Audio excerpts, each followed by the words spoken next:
Get your hands off him! Now! The movie is essentially about two people from very different worlds. You can see both guys' point of view. There's an authenticity to that. I think the fact that this was a real friendship makes the journey that much more interesting. It's not a black and white, simplistic story. There are a lot of gray areas. You never win with violence, Tony. You only win when you maintain your dignity. I want to honor their memory, but I also want to tell it truthfully. This gentleman says that I'm not permitted to dine here. I'm afraid not. They said a doctor needed a driver. First of all, Tony, I'm not a medical doctor. I'm a musician.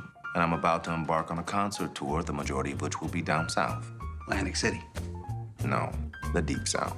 This was a big story that my father told me, and something I had on my mind basically my whole life. And luckily, I had tape recorded my father. We had a lot of material to go with, hours of tapes. And we also had all the letters that he had written home on the trip. So we went through the letters and we went through the tapes and we listened to the story. Dear Dolores. I saw Dr. Shirley play the piano. He's like a genius, I think.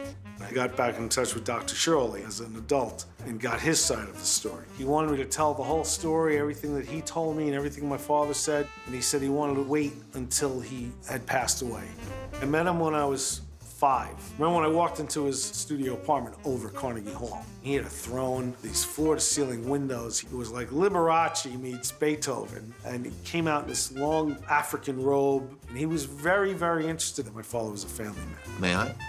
Dear Dolores, as I'm writing this letter, I'm starting to get thirsty. You know this is pathetic, right? The fact that Don Shirley was this amazing pianist, their narrative is underscored by this beautiful music. And it is so masterfully blended together. It feels like a musical, but it's not. Don Shirley had a lot of albums. A lot of the music is music that he played during his career, and we're bringing that back. You know, when you first hired me, my wife went out and bought one of your records, the one about the orphans. Cover had a bunch of kids sitting around a campfire. Orpheus.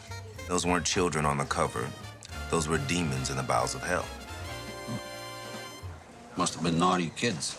My father had a real appreciation for music. I mean, working in the Copacabana and nightclubs in New York, he saw a lot of amazing musicians. But when he met Dr. Shirley, it was a whole different level of art. Anyone can sound like Beethoven or Joe Pan, but your music, what you do,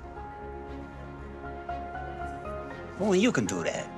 Not everyone can play Chopin. Not like I can.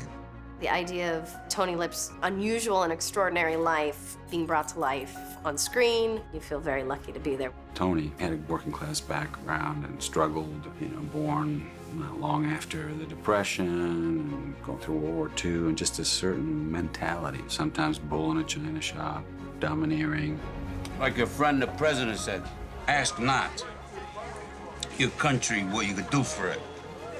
Ask what you do for yourself. It is a little tricky when you're writing about a real person with the son of that real person who adored that real person. Tony Vallelonga and Don Shirley, though brilliant, great people, like everybody, they had their flaws. You don't know about your own people. You, Mr. Big Shot, you live on top of a castle. So if I'm not black enough, and if I'm not white enough, and if I'm not man enough, then tell me, Tony, what am I? Doc and Tony, different as they are, they become like brothers. They fight, they argue like brothers, and in the end, there's a loyalty and a real affection that grows between them. That's a great shot. For me, watching this movie being shot is a whole different experience. It's crazy, but in a great way. Tony, are you hungry? Does Betty like butter? There are things about the story in terms of friendship and love and acceptance that will always be relevant. You know, the world's full of lonely people afraid to make the first move. I love Tony Lip. I love Don Shirley. These are good guys, really good guys. And they were lifelong friends after this trip. They both died within 3 months of each other after being friends for 50 years. Last night was the 5th anniversary of the date that the real Tony Lip passed away, January 4th, 2013. If you see yourself in either one of those characters and then understand how they are able to come together at the end and become friends and care about each other, then we can do that in the real world. I don't get it. How does he smile and shake their hands like that? Because it takes courage to change people's hearts.